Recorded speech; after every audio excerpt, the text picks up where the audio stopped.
আপনাদের এই আন্দোলনের দাবিগুলো কি কি?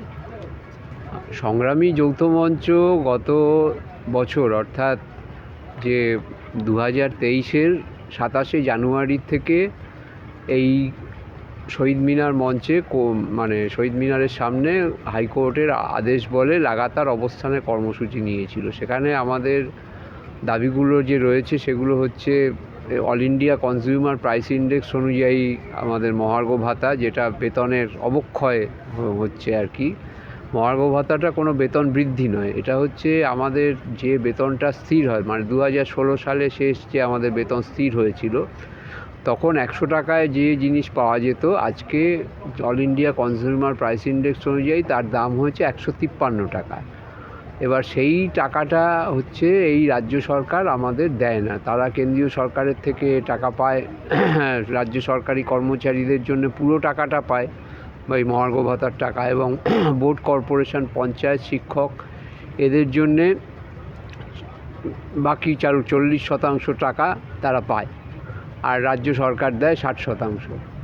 তো এখানে এই যে জায়গাগুলো রয়েছে, এই জায়গা থেকে আমরা, এবং এখানে কোনো স্থায়ী আদেশনামা নেই মহার্ঘ ভাতা দেওয়ার। বর্তমানে যে রাজ্য সরকার এখানে রয়েছেন, তারা দিল্লি এবং চেন্নাইতে যে সমস্ত কর্মচারীরা এই রাজ্য সরকারের অধীনে কাজ করে, যেমন দিল্লি বঙ্গভবনে, তারা এআইসিপিআই অনুযায়ী মহার্ঘ ভাতা দেয়, একটি আদেশনামা বলে, কিন্তু সেটা এখানে দিচ্ছে না। এই নিয়ে মামলাও হয়েছে 2009 সালে, যে আমাদের যে রোপায় বেতন স্থির হয়েছিল, সেই মামলা এখন সরকার হাইকোর্টে হেরে সুপ্রিম কোর্টে চলে গেছে। তো আর 2019-এর রোপাতে আমাদের মহার্ঘ ভাতার বিষয়টাই পুরো বাদ দেওয়া হয়েছে। যে বর্তমান মুখ্যমন্ত্রী, যিনি 2010 সালে বিরোধী নেত্রী ছিলেন, তিনি তখন বলেছিলেন যে সরকার মহার্ঘ ভাতা দিতে পারে না, তার ক্ষমতায় থাকার অধিকার নেই। এখন দেখা যাচ্ছে উনি একদম 180 ডিগ্রি ঘুরে গিয়ে বলছেন যে মহার্ঘ ভাতা দেয়া নাকি ম্যান্ডেটারি নয়, অথচ কেন্দ্রীয় সরকারের টাকাগুলো উনি নিয়ে নিচ্ছেন। সেই টাকার আমরা হিসেব চেয়েছি যে কেন্দ্রীয় সরকার, আমরা যখন শুরু করেছিলাম গত বছর 27শে জানুয়ারি, তখন এই কথাগুলো প্রচার করতেন উনি, যে কেন্দ্রীয় সরকার টাকা দিচ্ছে না। তখন আমরা বলতে শুরু করি যে কেন্দ্রীয় সরকার যে টাকা দিচ্ছে না তার আপনি হিসেব দিন, শ্বেতপত্র প্রকাশ করুন। কিন্তু আজ অবধি ওনার সেই সাহস হয়নি, উল্টে উনি কর্মচারী, শিক্ষকদের কুকুর বেড়াল, চোর ডাকাত, ডাকাতের সর্দার, এইসব অভিধায় ভূষিত করেছেন। কিন্তু আমরা সেখান থেকে, আমাদের যে দাবি, সেখান থেকে আমরা নড়ছি না। এইটা হচ্ছে আমাদের প্রথম দাবি, যে এআইসিপিআই অনুযায়ী মহার্ঘ ভাতা দেয়া। এবং তার পরবর্তী যে আমাদের দাবিগুলো রয়েছে, সেটা হচ্ছে যে শূন্য পদ যে রয়েছে, আমরা জানি যে 6 লক্ষ শূন্য পদ রয়েছে সরকারি দপ্তর এবং বিদ্যালয়গুলোতে। এই 6 লক্ষ শূন্য পদের কথা আমরা প্রথম থেকে বলে আসছি, রাজ্য সরকার এতদিন স্বীকার করেনি, কিন্তু এইবারে যে বাজেট হয়েছে 2024 সালে, যে রাজ্য বাজেট হয়েছে, সেখানে তারা স্বীকার করে নিয়েছে 5 লক্ষ শূন্য পদ আছে। এবং আমরা আশা করেছিলাম, বা রাজ্যের মুখ্যমন্ত্রী তিনিও বলেছিলেন যে এই শূন্য পদ পূরণের কাজ শুরু হবে, কিন্তু দেখা যাচ্ছে যে লোকসভা ভোটের পরেও এই শূন্য পদ পূরণের কাজ শুরু হয়নি। এখন একটা অন্য যুক্তি রাজ্য সরকার দিতে শুরু করেছে, সেটা হচ্ছে যে ওবিসি নিয়ে যে মামলা হয়েছে, ওবিসি কোটা যে মামলা, সেই ব্যাপারটা নাকি, তার জন্যে নাকি নিয়োগ হচ্ছে না, অথচ এটা খুব সহজেই করা যায়। ওবিসি যে কোটা নিয়ে যে মামলা চলছে, সেই যে রোস্টার, 100 পয়েন্ট রোস্টার যাকে বলে, অর্থাৎ কোথায় কোথায় ওবিসির একটা 10টা পদের মধ্যে কোন পদটা ওবিসিদের জন্য সংরক্ষিত থাকবে, সেইগুলো বাদ দিয়ে যে সমস্ত পদ আছে সেই পদে নিয়োগ করা যায় সরকারের যদি সদিচ্ছা থাকে, কিন্তু তারা করছে না। এটা সারা পশ্চিমবঙ্গেই চলছে। শিক্ষামন্ত্রী জেলে গেছে, এবং এইভাবে যে পশ্চিমবঙ্গের ভবিষ্যৎকে নষ্ট করে দেওয়া হচ্ছে। আজকে দেখা যাচ্ছে যে কলেজগুলোতে আর ছাত্র ভর্তি হচ্ছে না, কারণ পশ্চিমবঙ্গে কলেজে পড়াশোনা করে তাদের কোনো ভবিষ্যৎ নেই, তারা ভিন রাজ্যে চলে যাচ্ছে, তাদের পশ্চিমবঙ্গের শিক্ষা ব্যবস্থা নষ্ট হচ্ছে, পশ্চিমবঙ্গের মানুষের মানমর্যাদা নষ্ট হচ্ছে। অন্য রাজ্যে গেলে পশ্চিমবঙ্গের মানুষকে হাসির খোরাক হতে হচ্ছে। যে বাঙালি জাতি সারা পৃথিবীতে, বিশ্বে একদিন সম্মানিত হতো, রবীন্দ্রনাথ ঠাকুর, বিবেকানন্দ, এদের জন্যে, আজকে তারা একটি হাস্যকর জাতিতে পরিণত হয়েছে, তারা উপহাস্যস্পদও হচ্ছে সব জায়গায় বর্তমান যে রাজ্য সরকার চলছে তাদের এই দুর্নীতির কারণে। এবং আমাদের যে তৃতীয় দাবি যেটা রয়েছে সেটা হচ্ছে যে এই যে শূন্য পদ যেগুলো রয়েছে 5 লক্ষ শূন্য পদ স্বীকার করে নিয়েছে সরকার, সেখানে যারা যোগ্য প্রার্থী তাদের নিয়োগ করতে হবে। এই ব্যাপারটা কোনোভাবেই সরকার করছে না এবং তার ফলে রাজ্যের বেকারদের অবস্থা উত্তরোত্তর তাদের খারাপ হচ্ছে এবং সেখানে ওই লক্ষ্মীর ভাণ্ডারের মতো প্রকল্প দিয়ে, অর্থাৎ ভিক্ষার মতো প্রকল্প দিয়ে যাতে রাজ্যবাসীর ওপরে করের বোঝা আরও বেশি করে চাপছে আর ভোট ব্যাংক স্ফীত হচ্ছে, এই সমস্ত করে পশ্চিমবঙ্গের যে ওয়ার্কিং ফোর্স যারা তাদের ডুবিয়ে দেওয়া হচ্ছে। রাজ্যের মুখ্যমন্ত্রী গত বছর বলেছিলেন যে কেন মহার্ঘ ভাতা দেন না উনি, তার কারণ নাকি উনি ছুটি দিচ্ছেন তার বদলে। এটা আরেকটি নির্বোধের মতো উক্তি, কারণ ছুটির দিনে কর্মচারীদের তাদের খেতে হয়। মহার্ঘ ভাতা যে কারণে দেওয়া হয় সেটা হচ্ছে অন্ন বস্ত্র বাসস্থানের জন্য। তো ছুটির দিনে তো কর্মচারীরা না খেয়ে জামা কাপড় না পরে রাস্তায় ঘুরে বেড়াবেন না, সেদিনও তাদের খেতে হবে, জামা কাপড় পরতে হবে, ঘরে থাকতে হবে। তো সেইটা কোথা থেকে হবে?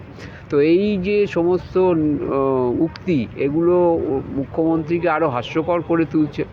এবং তারপরে উনি বলেছিলেন যে পেনশন দিচ্ছি, অন্য রাজ্য নাকি পেনশন দেয় না। এটা আরেকটি সর্বৈব মিথ্যে কথা। সমস্ত রাজ্যেই পেনশন আছে এবং এই পেনশনের টাকা কোনো সরকার দেয় না। সরকারি কর্মচারী শিক্ষকরা তাদের চাকরির প্রায় শুরু থেকেই আর কি 6 মাস পরের থেকেই তাদের যে প্রভিডেন্ট ফান্ডের টাকা কাটা হয় সেই টাকাটাই পেনশন ফান্ড হিসেবে রাখা হয় এবং সেটা সরকার বাজারে খাটিয়ে তার থেকে পেনশনের টাকা দেয়। তো এইগুলো আমরা সংগ্রামী যৌথ মঞ্চ থেকে লাগাতার প্রচার করবার ফলে এইসব মিথ্যা প্রচার এখন অনেকটাই সীমিত হয়েছে, কিন্তু আমাদের দাবি এখনও মানা হয়নি। তো এই অমানবিক সরকারের বিরুদ্ধে পশ্চিমবঙ্গের শিক্ষক কর্মচারী তারা সংগ্রামী যৌথ মঞ্চের যে প্রচেষ্টা তার সঙ্গে আছেন এবং তারা চাইছেন এই লড়াইকে একটি নির্দিষ্ট জায়গায় নিয়ে যেতে।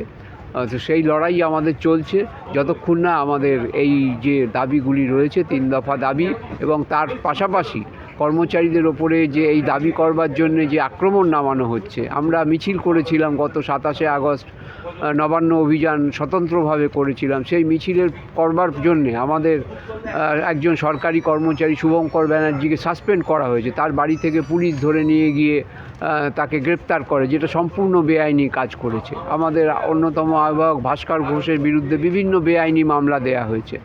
আমাদের 2জন নেতৃস্থানীয় কর্মচারী শ্রীবাস তিওয়ারি এবং সুবীর সাহা, তাদের সুদূর সিকিম সীমান্তে তাদের বদলি করা হয়েছে। এইভাবে আমাদের ওপরে আক্রমণ চালানো হচ্ছে। ডাক্তারদের মুখ্যমন্ত্রী ভয় পায়, তাদের বিরুদ্ধে এই ধরনের আক্রমণাত্মক কিছু করতে পারেনি, কিন্তু সরকারি কর্মচারী শিক্ষক এরা হচ্ছে ঘরের পোষা মুরগি। সরকার চাইলেই তাদের ওপরে আক্রমণ নামাতে পারে এবং সেই আক্রমণগুলো নামিয়ে আনছে। তবে যতই আক্রমণ নামাক আমরা পিছপা হব না, আমরা আমাদের লড়াই থেকে এক পাও সরে আসব না। আচ্ছা, আমরা দেখতে পাচ্ছি এখানে হোর্ডিং টানানো হচ্ছে তিলোত্তমার বিচারের, সেই বিষয়ে আপনি কি বলতে চান? হ্যাঁ, আমরা তো এই বিচার যেটা হয়েছে, যেটা পশ্চিমবঙ্গের মানুষ দীর্ঘদিন বাদে তারা বুঝতে পারছেন যে কথাটা সংগ্রামী যৌথ মঞ্চ গত বছর 23শে জানুয়ারি 23 সালের 27শে জানুয়ারি থেকে যে আন্দোলনটা তুলেছিল, রাজ্যবাসীকে যেটা বোঝাতে চেষ্টা করেছিল, যে আন্দোলনের সদ্যে পাকাতে শুরু করেছিল। আজকে আমরা আরজি করের ওই যে মহিলা চিকিৎসক তার হত্যার ফলে আমরা দেখলাম যে সেই সলতেতে আগুন জ্বলে উঠেছে এবং আমরাও এই আন্দোলনে সামিল আছি। আমরা এর আগে যখন কামদুনিতে সন্দেশখালিতে এই ঘটনা ঘটেছে তখনও সংগ্রামী যৌথ মঞ্চ আমরা মিছিল করেছি। এবং আজ এখানে যখন এই ঘটনা ঘটেছে আমরা সেই সূত্রে রাজ্যের স্বাস্থ্যমন্ত্রী এবং পুলিশ মন্ত্রী তার পদত্যাগ দাবি করেছি, অন্য কেউ যেটা করছে না। এবং আমরা এটা স্পষ্টভাবে বলেছি যে রাজ্যের মুখ্যমন্ত্রী তিনি প্রকাশ্যে বিবৃতি দিচ্ছেন যে ওই 9ই আগস্ট যেদিন ঘটনা ঘটেছে আরজি করে, তিনি সেদিন রাত্রি 2টো অবধি ঘুমোতে পারেননি। তাহলে তাকে ফোন এসেছে নাকি তিনি খুব ব্যস্ত ছিলেন। তাহলে আমরা বলছি যেটা যে তাকে কেন সিবিআই জিজ্ঞাসাবাদ করছে না। এটা শুধু আমাদের কথা নয়, ওই প্রাক্তন পুলিশ অফিসার নজরুল ইসলাম তিনিও এই কথা বলেছেন। তো এইভাবে যে অপরাধীদের আড়াল করার চেষ্টা রাজ্যের মুখ্যমন্ত্রী দিনের পর দিন করে যাচ্ছেন এবং তাদের নানা রকম উপাধিতে ভূষিত করছেন। যে সন্দীপ ঘোষ, তাকে ওখানে একটি হাসপাতাল থেকে সরিয়ে দেখা গেল যে ওই আরেকটি হাসপাতালে আরজি কর থেকে সরিয়ে তাকে ন্যাশনাল মেডিকেলের অধ্যক্ষ করে দেওয়া হলো 4 ঘন্টার মধ্যে। এতেই তো বোঝা যাচ্ছে যে আসলে তিনি কাদের বাঁচাতে চাইছেন। তো সেইটার বিরুদ্ধে আমরা এই দুর্নীতির বিরুদ্ধে, অন্যায়ের বিরুদ্ধে সংগ্রামী যৌথ মঞ্চ যে প্রতিবাদ করছে, তার সঙ্গে এই আরজি করের হত্যার চিকিৎসক হত্যার ধর্ষণের ব্যাপারেও আমরা প্রতিবাদ করছি এবং সেটাও আমরা করে যাব। এদের আন্দোলনের ফল কবে পাবেন বলে আশাবাদী আছেন? আন্দোলনের ফলে যেটা হয়েছে যে রাজ্যের মুখ্যমন্ত্রী সম্পূর্ণ বলেছিলেন যে মহার্ঘ ভাতা দেব না, ঘোষণা করে দিয়েছিলেন। তিনি এই আমাদের আন্দোলনের মধ্যে 11% মহার্ঘ ভাতা ঘোষণা করতে বাধ্য হয়েছেন। এটা এই আন্দোলন ছাড়া হতো না। আর এই 6 লক্ষ শূন্য পদ যেটা আমরা বলেছিলাম, সেটাও উনি স্বীকার করেছেন যে 5 লক্ষ শূন্য পদ রয়েছে। এবার সেটাকে কি করে পূরণ করা যায়, তা সেই আন্দোলন আমরা চালিয়ে যাচ্ছি এবং তার সাথেই যুক্ত রয়েছে অনিয়মিত কর্মচারীদের নিয়মিতকরণ এবং তার সঙ্গে পাশাপাশি আমাদের যে সমস্ত অন্যায় দুর্নীতি চলছে, সরকারি কর্মচারীদের ওপরেও যে থ্রেট কালচার চলছে, তারা কোনো অন্যায়ের প্রতিবাদ করলেই তাদের দূর দূরান্তে বদলি করে দেওয়া হচ্ছে বা সাসপেন্ড করা হচ্ছে, তার বিরুদ্ধে আমরা আন্দোলন চালিয়ে যাব। এবং কবে ফল, এটা তো এইরকমভাবে নির্দিষ্টভাবে বলা যায় না। আমরা আন্দোলন চালিয়ে কিছু কিছু ফল পাচ্ছি এবং সম্পূর্ণ ফল পাওয়া অবধি আমরা এই লড়াই চালিয়ে যাব। সব খবর সবার আগে পেতে আমাদের চ্যানেলটি সাবস্ক্রাইব করুন এবং পাশে থাকা বেল আইকনটিতে ক্লিক করুন, লাইক ও শেয়ার করুন।